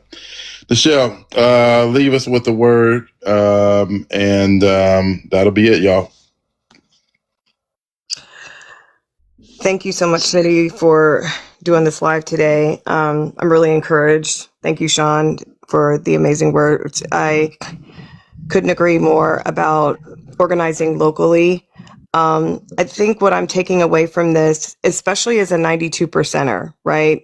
It just makes me wonder what Dr. King and Coretta Scott King would think about that. And again, I just have a curious mind, and I just want to improve myself. I agree with Sean so much about organizing locally, but I hope I want people to do at least two things, right? Organize locally, engage, don't disengage, don't feel hopeless. Please make sure that you're registered to vote. It is the lowest form of engagement that you could do. And I fully understand where Sean and Noah were coming from about revolution. I fully understand it. I also don't want people to say, okay, let's burn it all down, but don't engage in like voting. I think that is really, really important. And so, yeah, just make sure that you're registered to vote. And I really hope people like engage. And like Sean was saying, like locally, I think we need to kind of step away. I think I'm going to start doing, I think I need to, take a little bit of break and disengage, and step outside, check on my neighbors, check on my community. There's ice raids that are now happening right down the street from me. And I live in Texas. I live in a red state. And so, getting involved in those Facebook groups to try to help people get their groceries. And so they're not subject to that. And so those are the things that I'll be working on. But yes, Smitty, thank you again for hosting this live. I think it was really important. Yeah, absolutely. No, thank you for the suggestion. I'm telling you, this was needed. I think that one thing we can learn from the civil rights movement in general, actually not even one thing, a couple things I want to say. One is that we highlight the importance of women in the movement. That was brought up, I think, kind of as a glancing thought that I wanted to highlight more so. The Diane Nashes, the Fannie Lou Hamers, the Shirley Chisholms, obviously Coretta Scott King, so many incredible women that were in the movement, obviously the LGBTQ plus IA folks like Bayard Rustin, James Baldwin, and just realize that there were so many components to the movement that oftentimes get neglected and not talked about as much, even today, right? Even though today is Martin Luther King's holiday. I think that's number one. Number two, I think Dr. King struggled with this even at the end of his life. Incorporating the more revolutionary aspects to the movement, like SNCC and Kwame Ture and some of those other folks who had, I would say, again, more revolutionary ideas. I think he struggled with that. If you remember when the term Black Power was first coined in the late 60s, Dr. King did not want to use that term, but over time he became more comfortable with it and embraced it. And so that's why I love having a panel of diverse views on this, is because even with me, sometimes there are certain things I have struggled with historically, but have definitely